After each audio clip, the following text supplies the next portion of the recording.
Selamat pagi Jerman, selamat sore Indonesia. Saya Gana Stegman dari komunitas Traveler Kompasiana. Hari ini akan menjadi moderator dalam Zoom bersama Knut Christian Kine dari Jerman. Nah, sebelum acara kita mulai, kebetulan komunitas Traveler Kompasiana kan sudah 5 tahun ya. Dari tahun 2015, nah tahun depan ini kita akan pergantian pengurus. Nah setelah ada vote ternyata kita sudah memiliki pengganti atau ketua yang baru, sekretaris yang baru, dan bendahara yang baru. Kalau dulu formasinya adalah saya sebagai ketua, kemudian Mbak Nani sebagai sekretaris, dan Mas Dias sebagai bendahara. Nah tahun depan digilir. Dan akhirnya terpilih sebagai ketua melalui vote dengan pengurus yang lama dan para anggota. Terpilih Mbak Nani atau Muslifah Aryani yang ada di Pulau Lombok. Kalau dulu di Jerman, sekarang pindah ke Indonesia. Kemudian sekretarisnya adalah saya, Gana Stegman, dan sebagai bendahara yang dulunya Mas Dias digantikan oleh Mas Oni dari SKPP yang ada di Bogor. Nah ini mungkin sebelum kita mulai acara, saya ingin Mbak Nani mungkin ada prakata 1-2 menit. Ini mumpung ada Kompasianer dan Koteka membernya yang ada di sini, peserta yang dari Indonesia dan mungkin yang dari Jerman. Silakan Mbak Neni. Baik, bismillahirrahmanirrahim. Assalamualaikum warahmatullahi wabarakatuh semuanya. Selamat pagi di Jerman, selamat sore di Lombok dan juga di Indonesia. Seperti sudah dijelaskan oleh Mbak Gana, hasil dari vote untuk setahun ke depan, saya minta izin untuk menemani Koteka, kemudian juga para Koteka Siana, juga teman-teman Kompasianer lainnya yang tertarik dengan program-program kerja Koteka untuk kita mari bersama-sama semakin memperkuat promosi pariwisata khususnya karena kita komunitas traveler dan juga bidang-bidang yang terkait dengan travel atau pariwisata itu sendiri. Dan nanti pastinya akan selalu dibantu oleh Mbak Gana jauh-jauh di Jerman. Di sini ada juga teman admin Mas Oni yang selalu menyediakan link untuk kita zooming, dan ada Om Dep dari Salatiga. Mohon dibantu untuk tahun 2021. Mari kita sama-sama bisa, semoga akhirnya bisa traveling, pandemi segera, kalaupun tidak bisa dipastikan benar-benar selesai, paling tidak kita bisa new normal life dengan tetap semangat sehat. Itu saja mungkin Mbak Ana. Terima kasih. Bismillah. Akan sering bertemu kami lagi Koteka di 2021. Salam hangat dari Lombok. Terima kasih Mbak Nani. Jadi ini ketua barunya ya. Semoga komunitas traveler Kompasiana yang ada di seluruh dunia, kebanyakan ada di Indonesia dan menulis di kompasiana.com dan traveler around the world. Semoga semakin jaya di udara selain dengan Zoom, dengan kegiatan kita akan mau ada virtual travel ya Mbak ya? Iya. Ya, kemudian ada beberapa acara offline di lapangan dengan Mas Dias, dan kita tunggu saja mungkin ada dari Mas Nanang atau dari Mas Dave. Selamat datang Mas Dave, Mas Dave juga hadir ini ya. Ini kan tanggal 2 nih, kemarin saya kan ulang tahun. Knut, kita nyanyi yuk. Bisa nyanyi Alles Gute nggak? Kan orang-orang Indonesia belum pernah dengar nih. Alles Gute zum Geburtstag. Machen wir mal. Alles Gute zum Geburtstag, oder? Alles, ja. Oke. Zum Geburtstag viel Glück, zum Geburtstag viel Glück, zum Geburtstag, liebe Gana. Zum Geburtstag viel Glück. So, gitu. Itu lagu ulang tahunnya orang Jerman ya. Jadi kayak happy birthday cuman dengan bahasa Jerman. Ini kita sudah ada 16 orang ya. Ada Knut Christian Kine dari Jerman. Saya ingin membacakan CV ya dari Knut ini apa saja yang jadi dia tahun 1988 menyelesaikan abitur di Domschule Schleswig. Kemudian pada tahun 2001 sampai dengan 2006 Dia sekolah di Fachhochschule Konstanz, Hochschule für Technik, Wirtschaft und Gestaltung. Jadi Diplom Allgemeine Weltwirtschaftssprachen Indonesia. Jadi dia belajar bahasa Indonesia di sana. Makanya dia bisa bahasa Indonesia nih. Kemudian tahun 2006, bulan Desember, dia menjadi sales engineer di PT Euro Asiatic Jaya. Kemudian pada tahun 2007 di PT Genap Mupakat Specialty sebagai coffee trader. Kemudian tahun 2011 dia usaha sendiri ya di PT Kopi Manggarai Nusantara. Jadi emang orangnya suka bisnis nih. Kemudian sebagai founder dari PT Cintalia Indonesia Jaya. Wow, Cintalia ya. Jadi sejak April 2020 tahun kemarin sampai dengan hari ini. Makanya dia sekarang ini lagi bisnis dengan Cintalia. Nah, kita pengen tahu dong sebenarnya apa sih itu Cintalia? Ja, itu Online-Shop untuk jual Sextoys. Also mainan seks. Genau, untuk kebutuhan wanita, pasangan, cowok, cewek, siapa aja deh yang bergerak di Nusantara. Ya, Knut kalau nggak salah ini kan kantornya, ini kan ada di Jakarta nih. Ya, genau, di Permata Hijau, genau. Itu virtual office kita ya. Pertanyaan saya adalah, kalau di Indonesia itu kan orang masih awam ya, masih tabu soal borgol, terus dildo, vibrator, pokoknya alat-alat yang gitulah. Kenapa kamu justru membangun bisnis kamu di Indonesia, di Jakarta dan sekitarnya nih? Kalau di Jerman kan udah biasa nih kayak Sextoys begini, tapi kan Indonesia, Jakarta. Ya, tapi di Jerman kan 50 tahun lalu juga sama kayak gitu kan. So 50 tahun lalu kemarin sama aja kayak gitu, kayak sekarang mungkin di Indonesia. Kalau aku kan lama di Indonesia, aku lama di Jakarta, aku kan apa namanya? Ya suka goda-godain lah, suka ya itulah ya namanya playboy lah yang dulu ya. Sebelum bahaya nih orang nih, awas jangan dekat-dekat kan ini. Kalau sebelum nikah kan memang kayak gitu kan tiap hari ada satu cewek, dua cewek. Oh my God. Tapi aku nggak boleh omong terlalu keras karena ada istri aku di samping. Punya dulu di Jakarta memang kayak gitu, also jujur aja dulu di Jakarta kan aku ke kantor, aku di Dan Mogot di Jakarta Barat sampai jam 5, so selesai udah langsung pulang ke gym, langsung pesta, itulah punya tiap hari kayak gitu lah. Jadi kalau saya pernah ketemu dengan Muammar MK yang menulis Jakarta Undercover, dia ini mirip Jakarta Undercover tapi versi bulenya teman-teman. Jadi mirip-mirip begitulah ceritanya dia ya. Nah, selama ini bisnisnya bagaimana? Ini kan April kan udah tahun lalu nih, ini udah Januari. Ini bisnisnya bagaimana? Prospeknya itu baru pergi online 4 Desember. Also sebelum kan cuma apa namanya? Editing, programming segala macam. Kalau selama 4 minggu baru online. 4 minggu. Tapi kita emang kita kan bukan jual barang murah-murah yang sembarangan yang langsung rusak segala macam. Tapi kan kita dealer resmi untuk perusahaan Jerman, also Wowtech dari Berlin, untuk WeWipe, untuk womanizer segala macam. Dan itu premium, itu namanya barang premium. Kayak kalau kamu misalnya mau beli mobil, kamu bisa beli mobil Jepang, mobil apa namanya, atau kamu pergi ke beli langsung Porsche atau Ferrari. Kalau ini kan di bidang itu, kalau itu Porsche, Ferrari itu. Makanya juga lebih mahal daripada yang seenaknya dijual di platform biasa. Ya.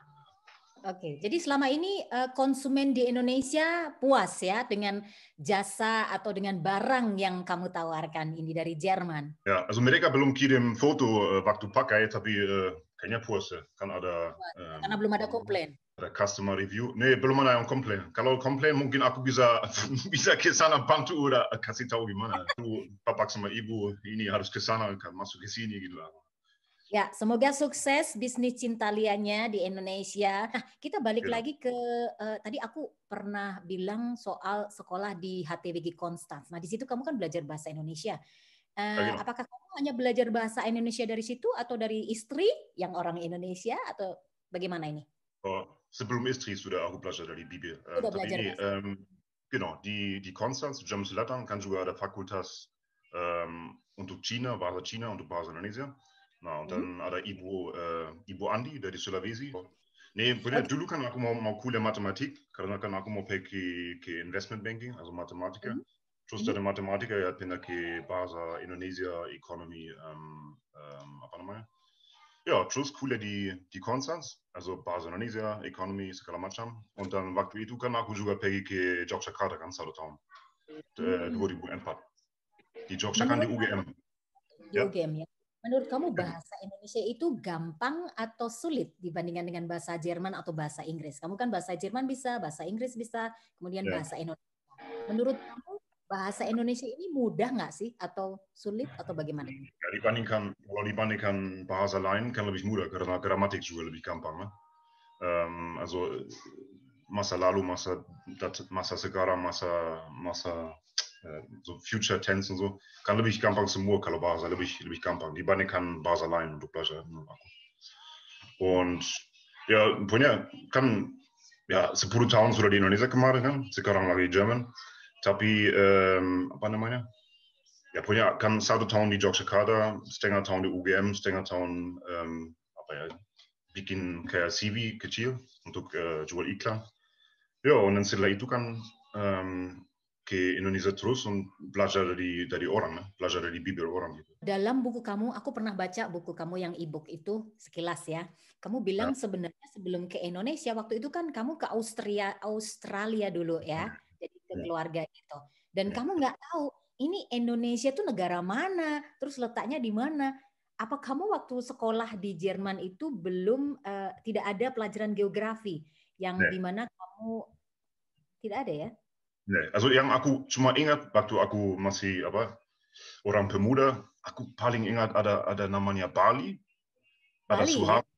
Suharto, aku pernah dengar, ne? Suharto, diktator Suharto, sudah selesai. Tapi ada negara Indonesia nggak pernah aku dengar, nggak pernah tahu. Oh, oke. Dan selama ini 10 tahun di Indonesia, kemudian balik lagi ke Jerman, apakah kamu juga masih punya perasaan seperti itu bahwa orang-orang hanya tahu Indonesia itu Bali atau Bali itu Indonesia atau bagaimana ini? Sekarang ini. Ya, karena Bali kan merupakan tempat pariwisata. Untuk kalau orang turis mau ke Indonesia kan mereka ke Bali ya. Makanya kebanyakan kayak di mana-mana kayak gitu. Tahu Bali, kalau Indonesia kayak dianggap 2 negara mungkin ya, buat mereka tuh kurang. Tapi lama-lama kayaknya juga kalau tempat wisata kayak Flores itu juga lumayan banyak orang dari sini ke sana, nah. Lumayan, also Indonesia lama-lama sudah lumayan terkenal, bukan kayak dulu. Also karena kan juga murah ke sana, nah. Kalau lewat Saudi Arab, Etihad, Emirates, kamu bayar paling 600 euro bolak-balik udah selesai. Oke. Kemudian perjalanan pertama kamu cerita di buku itu yang judulnya Orang Bule tahun 2001 itu dari Singapura ke Sulawesi Utara. Nah, ini pakai baju Sulawesi nih, baju bodoh begitu ya. Mengapa dari Singapura ke Sulawesi? Mengapa Manado? Ya dulu kan aku ada ide gila. Aku kan mau impor ikan dari Indonesia, dari Papua. Kan cuma ide kayak gitu. Terus aku tujuan aku kan mau ke Papua. Kan di Papua, di Irian Jaya dulu namanya. Und di sana ada satu teman yang aku kenal lewat Friendster kayaknya, lewat platform internet. Terus orang Swiss, orang campuran Swiss. Ya, und dann aku langsung ke Manado. Di sana berapa ya? 3 hari oder so, 3 hari menginap. Terus langsung teruskan ke Sorong. Kota Sorong, terbang pakai Merpati. Aku masih ingat nih, kamu waktu di Manado itu kan ada orang pakai moped ya, pakai sepeda motor. Kalau orang kita pakai sepeda motor ya, pakai Honda atau apa Yamaha gitu ya.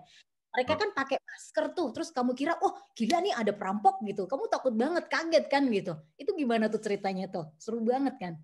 Ya sebelum kan waktu aku tinggalkan Bandar Udara, kan tiba-tiba ada apa namanya? Tiba-tiba kan ada Indonesia muncul kan. Kiri kanan ada rumah kecil-kecil segala macam. Aku kayak juga shock kayak, waduh. Nah. Ya udah kita teruskan aja. Terus taksi itu dia ambil jalan apa namanya? Jalan pendek, Umweg, ich weiß nicht, supaya lebih cepat kan. Terus lewat jalur yang tidak begitu bagus, jadi sedikit gini-gini. Und dann semua goyang-goyang. Terus tiba-tiba ada sepeda motor, terus dia pakai gini kan, masker. Kan. Aku kan belum pernah lihat. Ya di sini kan masker paling kalau mau merampok bank. Kan. Ya di Jerman nggak ada yang pakai masker, nggak pernah aku lihat kan. Terus dia pakai masker di sana, terus taksi lebih pelan. Aku pikir, mereka pasti kerjasama. Kan. Aku langsung pegang dompet dan siap-siap kan. Kan aku juga bukan orang kecil, aku juga 2 meter tadi. Ya ternyata cuma pakai masker karena das supaya pasien nggak masuk. Kan. Ya, akhirnya kan teruskan aja udah ke Hotel Erika yang dulu namanya. Und ja, die Pusat-Code dari Manado. Terus aku check-in. No. Und aku langsung menyalakan TV dan pertama kali aku nonton TV Indonesia, aku lihat yang ikan dari Indosiar. Indosiar, aku masih lihat tuh. Genau, yang itu. Itu pertama kali aku nonton TV. Teman-teman yang ingin bertanya silahkan menuliskan di kolom chat di sebelah kanan bawah. Nanti kita akan bacakan atau bisa dibaca sendiri. Nah, Knut, kamu kan bilang dalam buku kamu itu bahwa kamu jalan-jalan ke Indonesia itu sebelumnya sudah membaca buku Blue Mountain. Jadi kayak apa sih, kayak Lonely Planet begitu kali ya. Itu dapatnya dari mana? Taunya dari mana tuh? Kalau Lonely Planet itu kayak apa namanya, kayak Bible untuk semua orang turis, karena semua tempat pariwisata, semua hotel, semua yang kamu bisa pergi ke mana, kamu bisa lihat, bisa baca di sana. Dan biasanya kalau orang turis mau ke Indonesia, mau ke Thailand, mereka selalu bawa. Jadi ada buku khusus Indonesia, ada buku khusus kayak Malaysia juga, segala macam. Und ya di sana bisa lihat. Also kan, waktu itu kan belum ada Google kan. Waktu ada Google belum ada itu. Jadi semua di buku, semua ditulis, nomor telepon, nomor A, gini. Oke lah, gitu. Jadi dari mana aku tahu ya? Ya nggak tahu. Pernah lihat di tempat perpustakaan kayaknya. Yang Blue Mountain tadi? Ya genau, Blue Mountain Book. Nah. Kayaknya nggak tahu, aku tahu dari mana, mungkin dari library aja gitu.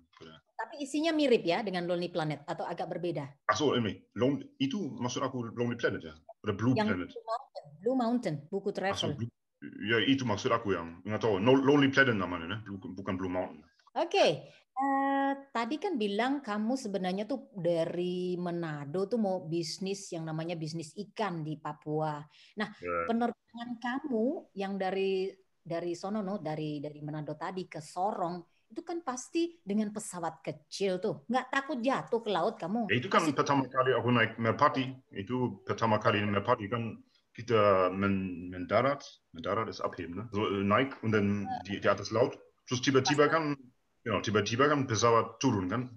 Aku pikir gimana sih, lihat kiri, lihat kanan, cuma laut kan. Ya udah hanya landing, tapi di pulau yang kecil kan. Und yang sekarang mereka sudah punya bandara baru. Also kalau di Sorong sudah ada yang baru di dalam kota, bukan di pulau lagi. Nah. Tapi dulu kan punya exciting banget lah. Habis landing ya pakai speedboat ke Sorong. Oke, tapi tidak ada apa-apa ya. Maksudnya hanya turbulensi dan sampai di tempat dengan selamat. Makanya belum biasa sama cara di Indonesia sedikit. Sekarang sudah biasa ya. Jadi kalau terbang lagi ke Papua dengan turbulens naik turun 10 kali gitu nggak masalah lagi ya? Ya, nggak perlu juga. Tapi kayaknya juga lebih turbulent di Indonesia daripada di Jerman, ne? Karena di Indonesia kan udara lebih bergerak kan, goyang kaki. Goyang pesawat. Oke. Kemudian di Raja Ampat itu kan tempatnya indah banget. Ada Wayak, ada pulau apa tuh? Pokoknya banyak deh pulau-pulau kecil di Waigo itu. Kemudian di sana ternyata banyak bisnis mutiara. Nah, kamu bilang juga bahwa ternyata sebenarnya bisnis mutiara di Raja Ampat ini juga menjanjikan. Menurut kamu gimana nih?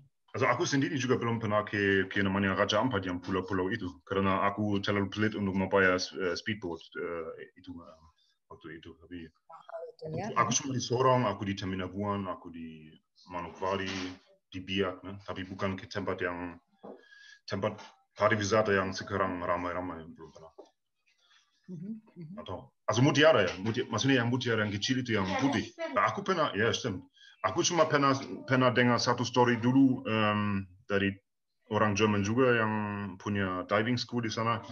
Kan ada juga namanya tempat produksi perlen itu kan, mutiara.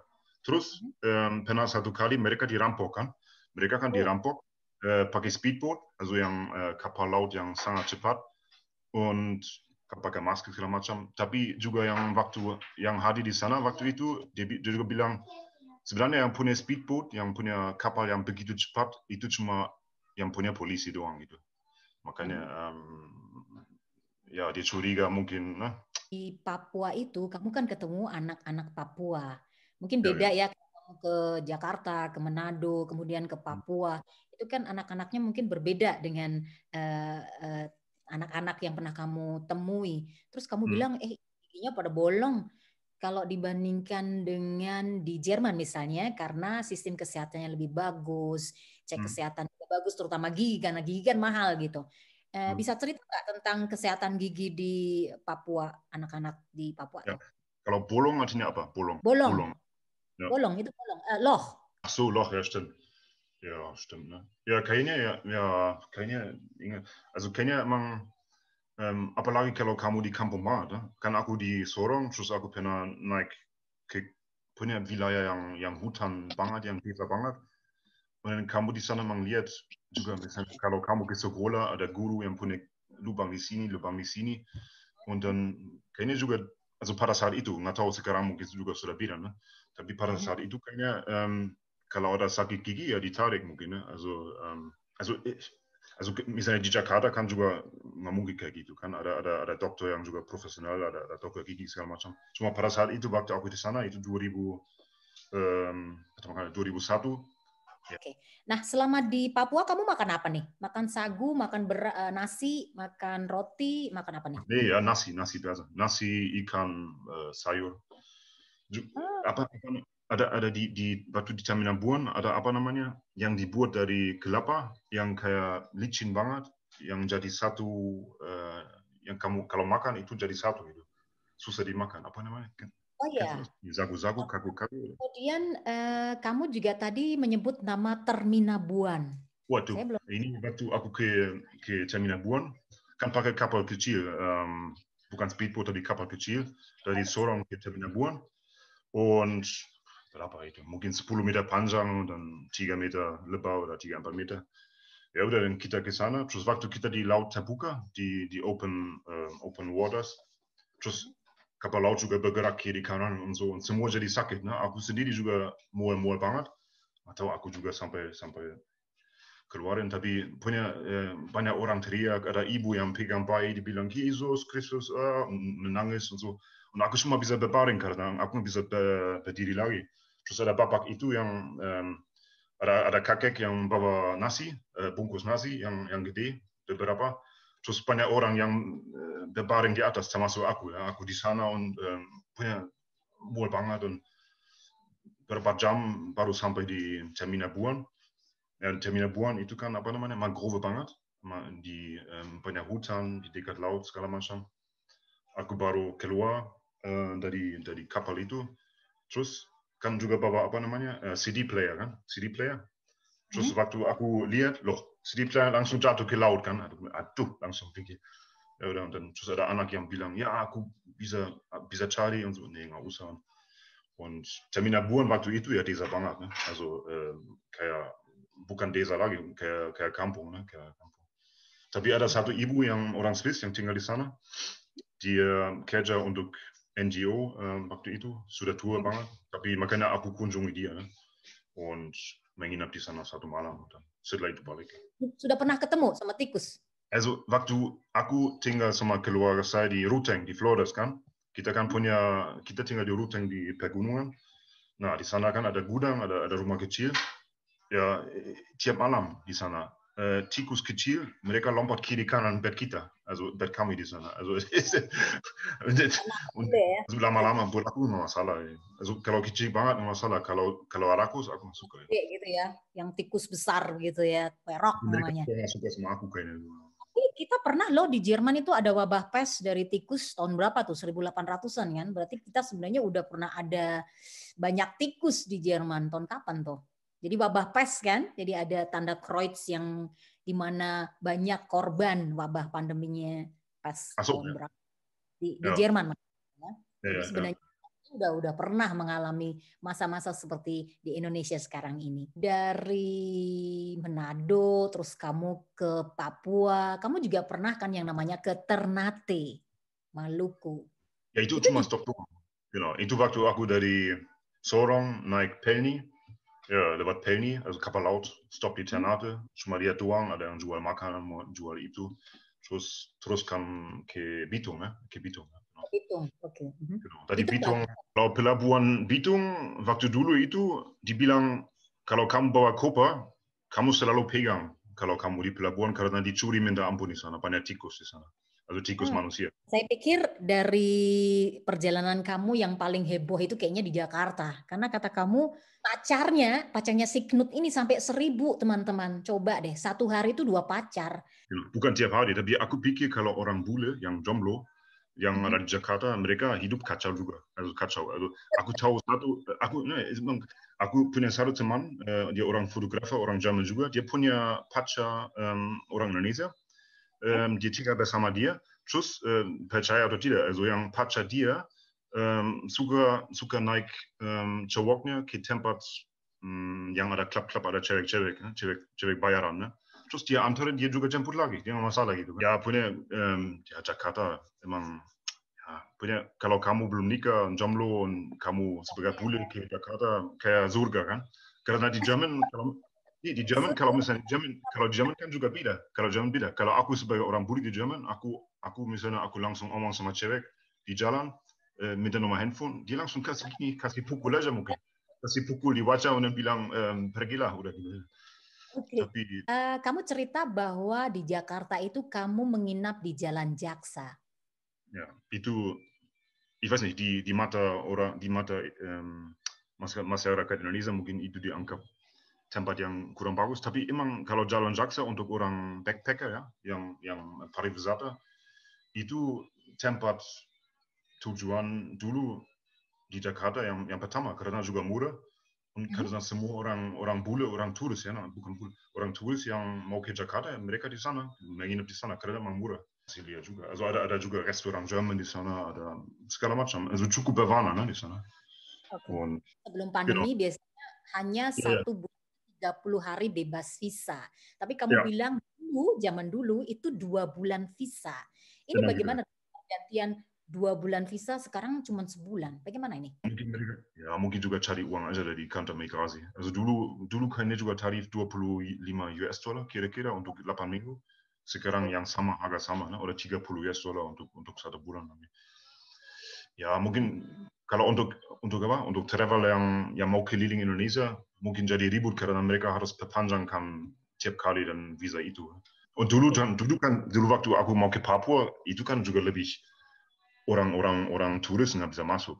Also aku kan juga dulu di Papua waktu itu, kamu juga harus lapor di polisi, kamu harus punya izin khusus untuk jalan. Nggak tahu sekarang gimana, tapi waktu itu aku ikut semua, aku lapor di sana. Sekarang menikah dengan orang Indonesia, apakah ini membuat kamu kecintaan kamu dengan Indonesia, tempat wisatanya, bahasanya, makanannya, terus apa aja senyumnya orang Indonesia, kebaikan hatinya, ini membuat kamu semakin cinta Indonesia atau justru sebaliknya atau bagaimana ini? Ya, aku suka aja. Also kalau makanan ya di awal mungkin sakit perut di awal, ne? Kalau waktu itu di Yogyakarta atau di mana belum biasa sama makanan, oder?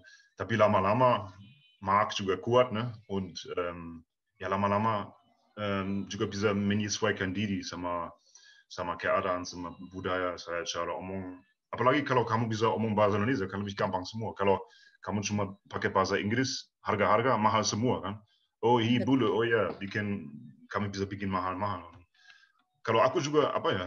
Kalau aku juga misalnya sama taksi sama itu, kalau aku sudah susah ditipu lah. Kalau biasanya kalau orang bule ke Indonesia, mereka ditipu minta ampun, dari ini semua jadi mahal, tapi aku kayaknya enggak. Aku juga misalnya apa ya? Misalnya kalau naik taksi dulu di awal kan belum ada Google Maps kan di Jakarta misalnya. Google Maps di handphone ya.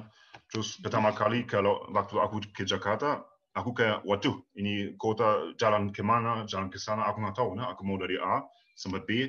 Terus yang supir taksi kadang-kadang yang nakal juga kan, dia bukan dari A sampai B, tapi dia segini ya, naik segini, und dan akhirnya 1 jam baru sampai walaupun cuma 2 kilo. Nah.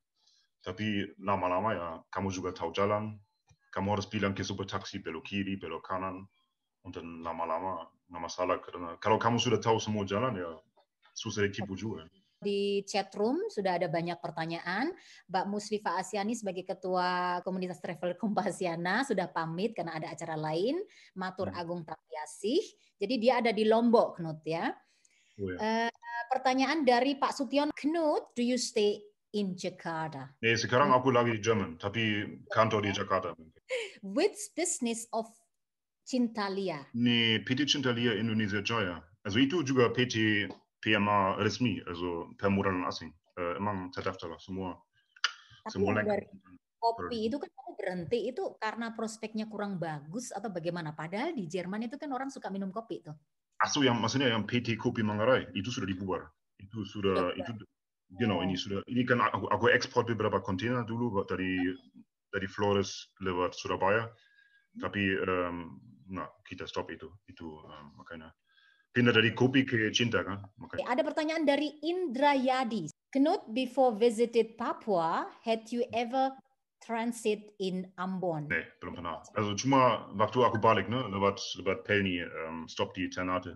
Lihat pelabuhan selesai itu aja. What kind of food in Papua which is very popular? Why do you export coffee from Ruteng, not Papua? Ja, di Papua juga ada kopi, tapi mungkin kualitasnya. Oleh karena pekerjaan aku, waktu itu kan aku kerja di Flores sebagai karyawan dari perusahaan Amerika. Makanya masih ada kontak, ada hubungan, terus aku ekspor sendiri, itulah. Sampai di Papua untuk bisnis kopi tidak. Nah, kalau yang aku suka makan, kayaknya di mana-mana sama pisang goreng oke lah. Kalau pisang goreng aku suka. Nah, punya minuman semua, minum alpukat, jus alpukat, is oke. Ada Mas Yunus yang ingin menanyakan sesuatu. Ya, saya penasaran sama Mr. Knut. Kenapa buka bisnis Cintalia di Jakarta ini? Lalu dimulai dengan pertanyaan mitos-mitos. Mitos-mitos ya. Iya, misalnya tabu. Emang karena justru masih tabu, makanya kalau ada bidang yang masih tabu, ya ke sana aja gitu. Karena belum ada banyak banyak aktivitas.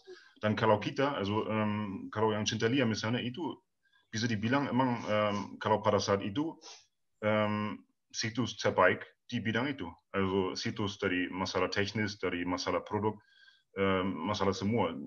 Yang ada pesaing cuma satu aja yang aku tahu. Itu satu ibu yang sudah tua tapi yang sudah lakukan itu lama tapi kurang profesional. Tapi selain itu nggak ada banyak pemain di bidang itu, belum ada banyak pemain. Dan kalau orang rakyat Indonesia kan juga banyak orang, dan mereka kan juga punya kebutuhan, misalnya kan sama aja. Kalau namanya itu kan juga bukan yang permainan itu kan juga bukan nggak usah dianggap jelek, tapi karena kan juga membantu pasangan. Kan ada membantu pasangan dalam menjaga hubungan mereka. Und kalau seks itu sebenarnya bukan hal yang jelek tapi yang normal. Karena tanpa berhubungan di dalam satu hubungan lama-lama pecah juga ya. Walaupun tabu kan. Tapi ya itu kan namanya ya permainan, peralatan untuk ada guna untuk pasangan, ne? Bukan cuma untuk orang jomblo, tapi untuk pasangan segala macam. Dan juga bukan barang sembarangan, tapi kan dibuat made in Germany lah. Karena yang aku jual itu semua dari perusahaan Jerman. Dan itu juga punya, misalnya kalau Womanizer punya garansi 5 tahun, jadi kalau misalnya ada apa-apa rusak, dikembalikan, dikasih yang baru. Jadi bisa dipercaya, jadi bukan langsung rusak, ne? Tapi kualitas lah itu aja. Makanya, karena aku juga orang Jerman juga Jerman ya sama aja. Mbak Veronica Gutong, oke saya bacakan ya. Knut, umur berapa mulai berpikir tentang berbisnis di Indonesia? Lahir 77 lah. Waktu sama yang ide ikan itu ya, waktu sama ide ikan. Apa saya mau 30, 30. Ya, genau. 30. Umur 30. Oke. Nee, harusnya sudah, kalau emang ada mau, sudah bisa mulai habis lahir ya, kalau sebagai anak. Ne? Kalau anak kecil jual minuman di jalan, jual apa, itu kan bagus. Kalau misalnya juga orang tua yang ajarin, also semakin muda semakin bagus lah. Ne? Und dengan hal-hal kecil, apapun lah, apapun. Ada yang jual sepatu bekas di jalan oder so, nggak masalah kan. Also kecil-kecil aja, apa aja, dan coba-coba.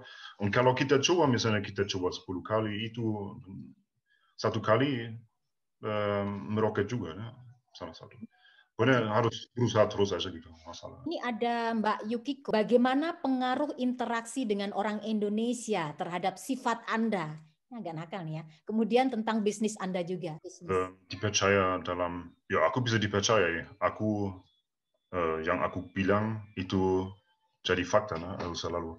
Also misalnya waktu kerja kopi kan juga lucu karena kalau kamu kerja kopi, kamu mau sertifikasi, mau bikin sertifikat untuk lahan supaya jadi organik, jadi bio. Kamu kan juga harus selalu interaksi sama petani dan itu waktu di Flores juga kadang-kadang susah karena mereka kurang mengerti kan. Kurang susah dijelaskan kadang-kadang. Also ya yang biasa lah. Kalau misalnya ada kopi yang mau dijual, kamu harus cek semua juga 100 kali emang berapa itu. Ya, jangan tipu. Ya. Makanya kalau sama masalah tipu ya cuma harus punya pengalaman und dann kalau gitu kamu cek masalah. Nama istri dia. So nee, hinter dia. Oh, Mbak Dwi Clarasali bilang tadi makanannya yang panjang tadi, yang makannya sekali telan tadi namanya papeda. Kemudian Pak Sutiono menanyakan apa isi buku Orang Bule. Nah ini semua dapat nih nanti, jadi silakan nanti membaca sendiri dan tahu isinya. Nah. Ada Mbak Lita Chan Lai. Tadi aku mau nanya, cuman pas lihat Instagramnya kok ngeri ya. Ya, aku mau nanya tentang bisnis kopi ya. Kan di Manggarai ya, banyak kopi ya. Itu wilayah mana yang kopinya bagus, apa di mana ya? Atau Wairebo ya kalau nggak salah ya. Dapat kopinya dari mana? Nee, dulu kita ambil semua dari Manggarai. Kamu dari Waibu asalnya? Bukan? Kalau Ibu Lita, Ibu bukan. Siapa? Lita, tapi pernah ke Wairebo. Pernah ke Wairebo, ke Ruteng. Jadi tahu apa namanya kopi-kopi yang ada di sana. Ya, kalau kopi yang bagus ya semua dari Manggarai, ne? Mau Manggarai Timur, makanya Manggarai Timur yang lebih bagus. Manggarai Timur, Manggarai Tengah, Manggarai Barat juga masih ada Robusta sedikit. Mereka juga masih kerja tradisional, belum pakai banyak pupuk kimia segala macam, kan? Semoga nanti malam nggak mimpi serem ya Mbak ya. Oke, makasih ya. Terima kasih Adolf Isak Deda. Dia bertanya, selama di Papua, kamu sudah pernah makan papeda dan ulat sagu belum? Selain itu, makan nasi doang lah. Nasi campur-campur sayur, ikan, kayak gitu biasanya. Pisang goreng yang banyak. Kemudian ada Mbak Riap Windu, cintalia.co.id, itu bisnis Knut. Apakah ini laku di Indonesia? Itu kan baru online dari sejak 4 minggu, also dari 4 Desember. Ya ada yang pertama yang dipesan itu kayak ada satu apa namanya blindfold, ada satu krim untuk cowok supaya bisa tahan lebih lama. Aku jual ke Belita Bingkung, Bangka Belitung, Bangka Belitung, also supaya cowok bisa lebih lama. Terus aku jual dildo. Tong dildo ke Jakarta, apa yang tempat elite di Jakarta Utara apa namanya, di tahu Golf Island, nih. Di mana ada banyak villa-villa yang banyak mewah-mewah itu. Pantai Ibuk, Kupuk Induk, Pantai Ibuk, Pantai Kapuk. Kalau di Flores, di Papua belum jual. Sulawesi juga belum ada. Kebanyakan di Jakarta lah. Tapi. Dari Pak Sutiono lagi, mengapa nama bisnis kamu Cinta Lia? Apakah istri kamu namanya Lia? Namanya Ratni. Harusnya dikasih nama Cinta Ratni oder so kayak gitu. Dia lagi pesan minuman di KFC, terus waktu itu dia pakai pakaian tradisional karena dia jual bunga kan. Itu di bandara udara. Jadi dia kan jual bunga-bunga kepada pariwisata, orang turis yang datang. Dan waktu itu masih pakai yang kayak tempat burung di atas. Tempat burung nggak tahu punya banyak gini. Aku cuma bilang hello dan bilang nggak punya nomor HP juga nggak, dan udahlah gitu aja. SMS. Kemudian pertanyaan dari Indrayadi. Kalau orang asing bisa bahasa daerah di daerah setempat, biasanya bisa dianggap satu suku. Kan kalau kita misalkan orang Jakarta bisa berbahasa setempat, misalnya di Bandung kan bahasa Sunda gitu. Bisa dianggap satu rumpun dari kalangan mereka. Seperti itu sih. Makanya saya tanya nih, waktu itu udah lihat Maluku belum gitu loh. Yang aku dulu cuma lihat di Jakarta ada pacar dari Ambon atau Maluku, nah. Dia juga lihat, tapi aku cuma ingat. Belum pernah ke sana, belum pernah. Oh, belum pernah ke sana. Oh ya, baik. Terima kasih, Nut. Berikutnya ada dari Mas Bahrudin, silakan. Katanya suruh dibacakan saja. Oke, apakah Knut pernah jalan ke Kalimantan, khususnya Banjarmasin? Karena saya melihat agak begitu jarang bule mampir berwisata ke Kalimantan. Padahal wisata alam dan wisata budaya di Kalimantan sudah mulai berkembang akhir-akhir ini dan sebentar lagi akan menjadi ibu kota Indonesia. Also aku sudah ke semua provinsi. Aku sudah ke Aceh, aku ke Sumatera, aku ke Jawa, di mana-mana. Di Jakarta, di Jogja, di Malang, di Surabaya. Aku ke Flores, aku ke Papua, Sulawesi juga, Makassar, Manado. Tapi kalau Kalimantan belum pernah. Lihat Ratni? Ya, mau lihat Ratni. Ini ada Ratni di. Yang menikah dengan Knut. Cinta pada pandangan pertama. Iya, pada pandangan pertama langsung dibawa. Menurut kamu kan 10 tahun di Indonesia ya, jalan-jalan sini, jalan-jalan sana, jadi dari Jakarta sampai Papua, dari barat sampai timur. Perasaan kamu ketika melihat banyak orang dari berbagai suku yang beda-beda warna kulitnya, budayanya, makanannya, tempatnya, itu kamu kebanyakan kan secara benang merahnya, orang-orangnya kan ramah dan suka senyum, suka tertawa. Tertawanya aja lebar, ngakak gitu ya. Ini beda dengan di Jerman. Yang saya udah 15 tahun di sini, saya bilang beda banget. Menurut kamu bagaimana nih? Kalau di Jerman emang lebih formal kan. Kalau di Indonesia lebih informal. Nah. Kalau misalnya itu kan juga yang bikin orang bule pusing di awal. Kalau mereka ke Indonesia, und ja genau, kalau mereka ke Indonesia, und semua orang senyum, semua orang hey halo, und dann mereka sendiri juga pikir, oh ini semua teman baru kan, semua orang baik und semua orang itu. Makanya karena itu mereka juga suka ditipu karena. Nih tapi di Jerman kalau di Jerman mereka punya senyum udah punya senyum banget, cuma kalau emang apa ya, kalau ada yang khusus yang luar biasa, nah. Kalau aku misalnya kalau aku ke Indonesia, apalagi di pertama kali Manado di Sulawesi atau juga di Papua, aku sebagai bule kan jalan kaki, terus tiap 5 meter, tiap 2-3 meter ada anak kecil bilang hello mister, bilang dari kiri hello mister. Di awal kan lucu kan, tapi setelah 20 kali hello mister kiri kanan, kamu juga pusing, lama-lama juga bilang ya udah cukup nah. Tapi emang kayak gitu, nah. Also di Jakarta sudah nggak kayak gitu, tapi kalau di daerah, kalau ada bule muncul, ya hello mister, minta ampun, nggak ada stop kan, nggak ada berhenti kan. Itu kan dari zaman lama mereka belajar. Buat aku masalah, aku terima aja masalah. Kemudian selain senyum, selain keramah tamahan, ini juga cara bertamu. Cara bertamu di Indonesia dengan di Jerman kan berbeda. Kalau di kita biasanya kalau ingin bertamu harus ada termin ya. Oh kita gitu ya, termin misalnya seminggu lagi. Padahal udah temenan baik begitu. Kalau di Indonesia mungkin sekali mampir ya udah masuk, bukain pintu masuk yuk gitu ya. Itu udah hal yang biasa. Tapi ternyata di Jerman tidak seperti itu. Itu kamu merasakan ini bagaimana? Cara bertamu di Indonesia dan di Jerman. Kalau di kita, kalau kita bertamu gitu udah wah di meja tuh piring aja tuh makanan snack semua dikeluarin, ada dos, ada cakes, ada makanan jajan pasar gitu misalnya, terus ada minuman, teh, ada kopi segala macam. Kalau di Jerman mungkin belum, kecuali kalau ada cafe trinken. Menurut kamu bagaimana ini? Ja, stimmt. Ja, kalau Indonesia memang kalau gitu lebih terbuka kan, lebih santai untuk menghadapi tamu, untuk omong sama orang di jalan. Kalau di Jerman memang kayak gitu. Ada pertanyaan dari Adolf Isaac Deda. Apakah Knut membuka shop di Bali? Buka di seluruh Indonesia, kan namanya online shop. Kalau ada Oke. Kalau ada pesanan, aku kirim sampai di Merauke, aku kirim sampai di Aceh, masalah. Kalau kan ada JNE, ada deliveries, ada kiriman JNE, aku bisa kirim kemana aja di Indonesia, seluruh tempat, masalah. Cuma kan harus namanya website lah, harus belanja di website, di internet. Bukan lewat cabang, lewat toko ya. Nah, menurut kamu perempuan Indonesia itu rata-rata pemalu nggak sih? Mereka kan pasti cantik ya karena eksotik. Ya emang kayak gitu. Also aku sendiri kan juga kayak 2 meter, pakai sepatu olahraga, punya kayak raksasa. Raksasa ya. Nomor sepatu berapa?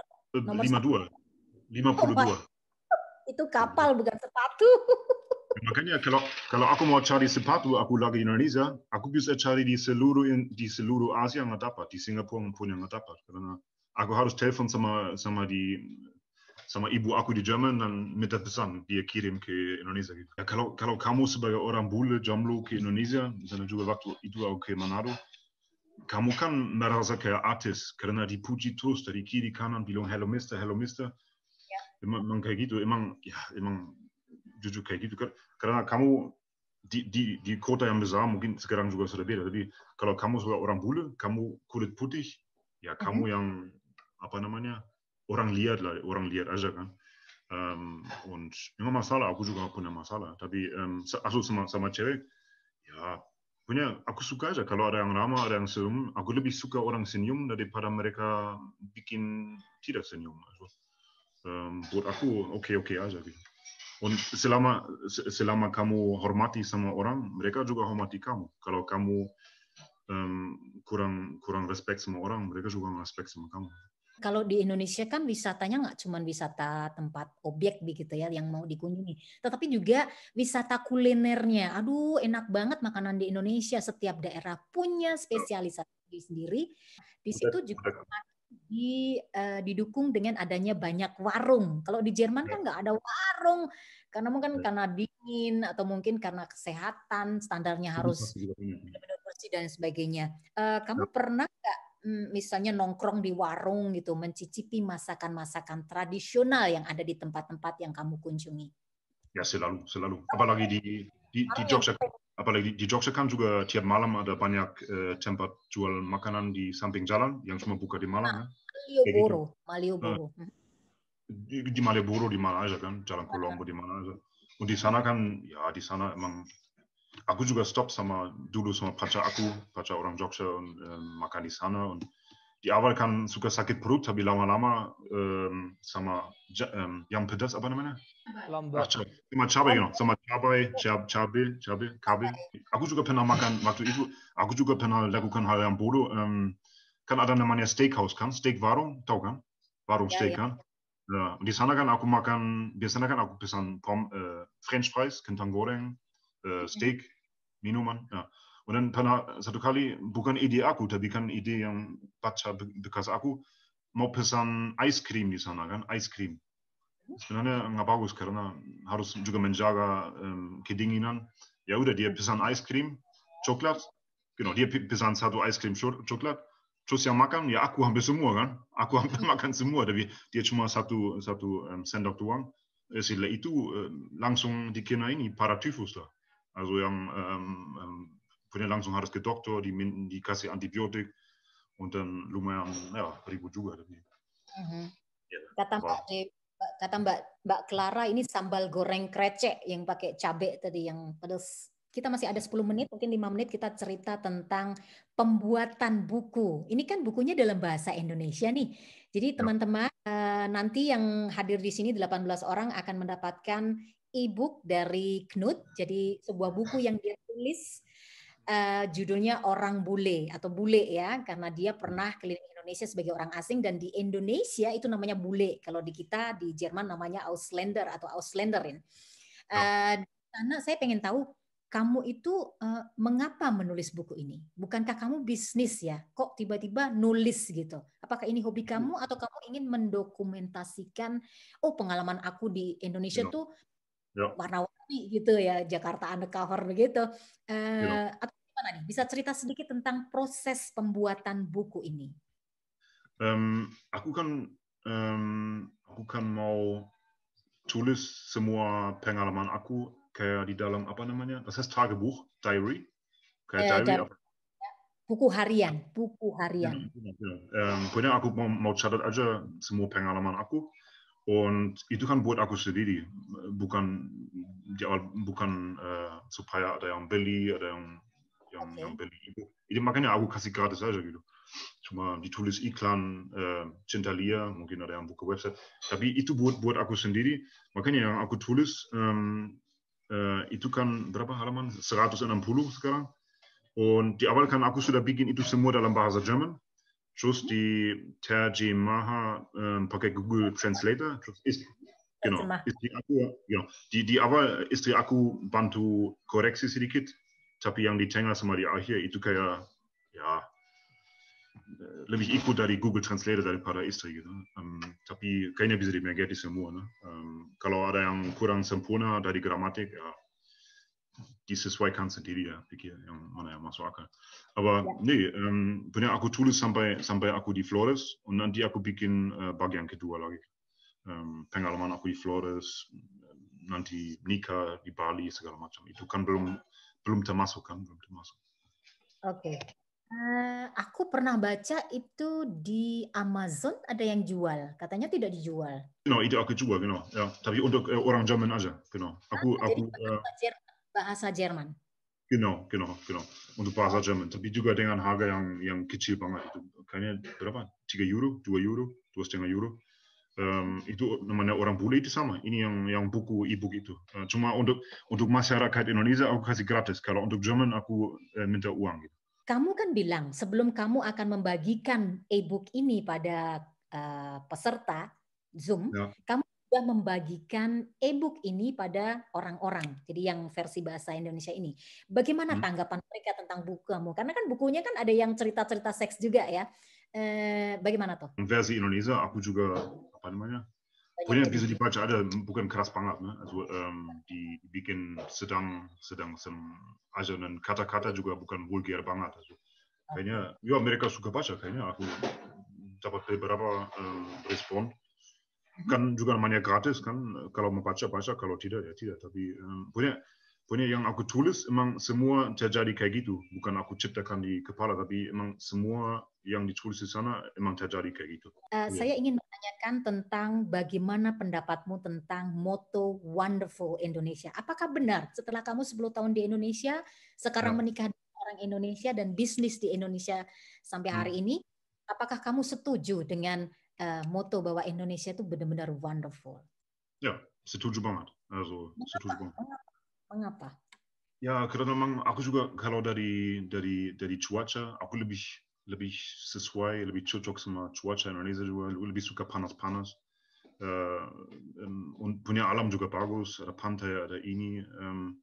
Und dann punya berwarna lah, orang berwarna di sana, cuaca juga berwarna. Tapi kan makanya kalau di Indonesia kan kamu setiap hari kayak di musim panas kan, mau panas sama hujan, mau panas segini, punya lebih enak kayak gitu. Kalau Jerman kan lebih gelap und lebih dingin, und makanya aku nggak begitu suka dingin, aku lebih suka hangat lah. Und ya makanan juga bagus nih di Indonesia, very bervariasi und cocok aja lah gitu, cocok aja. Und punya juga banyak teman di Indonesia kan, di mana-mana. Baik teman-teman, saya kira kita sudahi saja karena segera acara Zoom akan ditutup. Sebelum kita foto, saya ingin meringkas apa perbincangan kita hari ini dengan Knut dari Jerman yang berbisnis sex toys di online shop dari Jerman di Indonesia. Katanya untuk tahun-tahun mendatang bisa saja bisnis ini akan menjanjikan, meskipun akan membutuhkan waktu yang panjang seperti hanya Jerman yang dulu zaman 50 tahun yang lalu masih tertutup dengan bisnis sex toys atau bisnis alat-alat yang mungkin berbau seks gitu ya. Kemudian dia mengatakan bahwa Indonesia memang benar-benar indah, selain alamnya, temperatur udaranya, makanannya, orangnya juga ramah. Meskipun awalnya dia sendiri bingung, ini orang kok ramah semua gitu ya. Padahal di Jerman tidak seperti itu. Jadi saya sendiri yang sebagai bule di Jerman mungkin akan berbeda dengan orang Jerman yang jadi bule di Indonesia.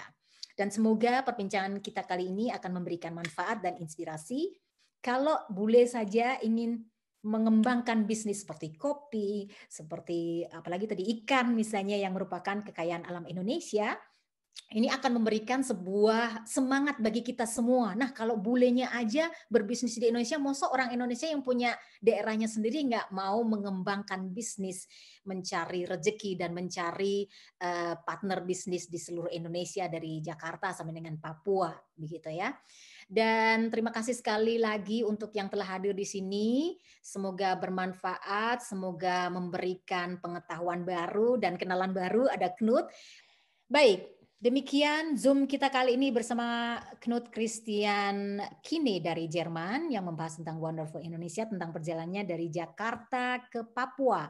Banyak tempat-tempat yang sudah dia kunjungi, tempat-tempat di mana dia mengembangkan bisnisnya, dan semoga ini akan memberikan informasi yang baik bagi kita semua. Terima kasih untuk Mas Oni yang tadi sempat cepat-cepat dalam perjalanan ya, dan untuk semua peserta yang telah memberikan waktu 1,5 jam.